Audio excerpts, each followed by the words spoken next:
नमस्कार, मैं तृप्ति Bhatnagar, energy healer एवं कोच।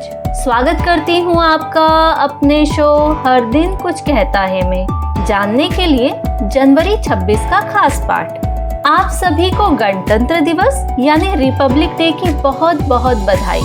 हम हर साल गणतंत्र दिवस मनाते हैं, पर आज मैं आपसे गणतंत्र दिवस से जुड़े कई महत्वपूर्ण, रोचक और कम ज्ञात तथ्यों को साझा कर रही हूँ, जो इस विशेष दिन को और भी दिलचस्प बनाते हैं। जैसे यह तो आप जानते ही हैं कि पहला गणतंत्र दिवस समारोह 26 जनवरी 1950 को नई दिल्ली में आयोजित हुआ था, जिसमें डॉक्टर राजेंद्र प्रसाद ने भारत के पहले राष्ट्रपति के रूप में शपथ ली थी। लेकिन क्या आप जानते हैं कि राष्ट्रपति बनने के बाद वह एक खुली बग्घी में सवारी करते हुए इरविन स्टेडियम, जिसे अब मेजर ध्यानचंद नेशनल स्टेडियम के नाम से जाना जाता है, पहुँचे थे। पहली गणतंत्र दिवस परेड राजपथ पर नहीं बल्कि इरविन स्टेडियम में आयोजित हुई थी। राजपथ पर पहली गणतंत्र दिवस परेड 1955 में हुई थी।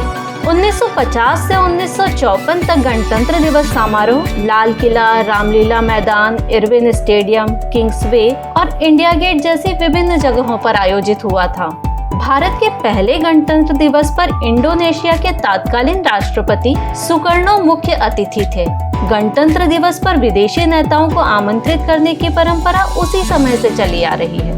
गणतंत्र दिवस पर 21 तोपों की सलामी दी जाती है, जो भारतीय सेना के हथियारों और शक्ति को सम्मानित करने का प्रतीक है। लेकिन यह तोपों की असल गोलाबारी नहीं होती, बल्कि भारतीय सेना की 7 तोपें, जिन्हें 105 mm इंडियन फील्ड गन कहा जाता है, से 3-3 राउंड फायर किए जाते हैं, जिससे कुल 21 तोपों की सलामी होती है।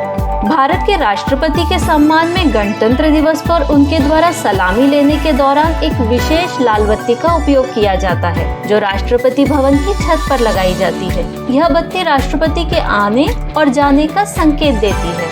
इसके अलावा 1950 में गणतंत्र दिवस परेड में भारतीय वायुसेना का प्रदर्शन नहीं हुआ था। 1951 में पहली बार भारतीय वायुसेना ने इस परेड में भाग लिया। इसके बाद से हर साल वायुसेना द्वारा हवाई करतब गणतंत्र दिवस परेड का महत्वपूर्ण हिस्सा बन गए हैं।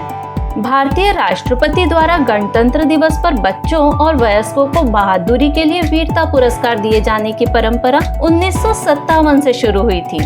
इन पुरस्कारों में महावीर चक्र, वीर चक्र, परमवीर चक्र जैसे सर्वोच्च सैन्य सम्मान शामिल है। 1960 में पहली बार गणतंत्र दिवस समारोह का सीधा प्रसारण भारतीय दूरदर्शन पर किया गया। तब से हर साल गणतंत्र दिवस समारोह को देश भर के लोग टेलीविजन पर लाइव देख सकते हैं। यह उस समय का एक ऐतिहासिक कदम था, क्योंकि यह तकनीकी दृष्टि से एक नई शुरुआत थी। गणतंत्र दिवस के समापन के रूप में 29 जनवरी को विजय चौक पर बीटिंग रिट्रीट समारोह आयोजित होता है। इस परंपरा की शुरुआत ब्रिटिश शासन के समय हुई थी और आज भी यह एक महत्वपूर्ण आयोजन है। समारोह में भारतीय सेना, नौसेना और वायुसेना के बैंड पारंपरिक और लोकप्रिय धुनें बजाते हैं। इस आयोजन के साथ गणतंत्र दिवस के समारोह का आधिकारिक समापन होता है।